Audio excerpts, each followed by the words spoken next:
আজ থেকে ১০০ বছর পর যখন ক্যালেন্ডারের পাতায় ২১২৪ সাল, তখন আমাদের প্রত্যেকেরই দেহখানি মাটির নিচে।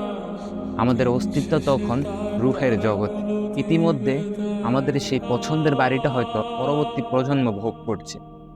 আমাদের কাপড়গুলোও ব্যাকডেটেড হয়ে গেছে। শখের গাড়িটা হয়তো অন্য কেউ চালাচ্ছে। আর আমায় খুব কম মানুষই স্মরণে রেখেছে, হয়তো কেউ ভাবেও না।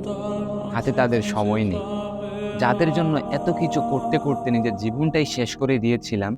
আচ্ছা, বাস্তবতার জীবনে আপনি আপনার দাদার দাদাকে কতবার স্মরণ করেন? আপনি আপনার দাদির দাদিকে কি কখনো স্মরণে এসেছে? পৃথিবীর বুকে আজকে এত বেঁচে থাকা, এত হইচই, এত মায়া কান্না এভাবেই চলছে। গত হওয়া অসংখ্য প্রজন্মকে টপকে আমরা এই জীবন লাভ করেছি। ঠিক তেমনি আগামী অসংখ্য প্রজন্মের ভিড়ে হারিয়ে যাবে আমাদের এই অস্তিত্ব। খুব কম লোকই ফিরে পায় ফেলে আসা জীবনটাকে ফিরে দেখা। আসলে আমাদের এই জীবনটা আমাদের কল্পনা থেকে অনেক অনেক ছোট।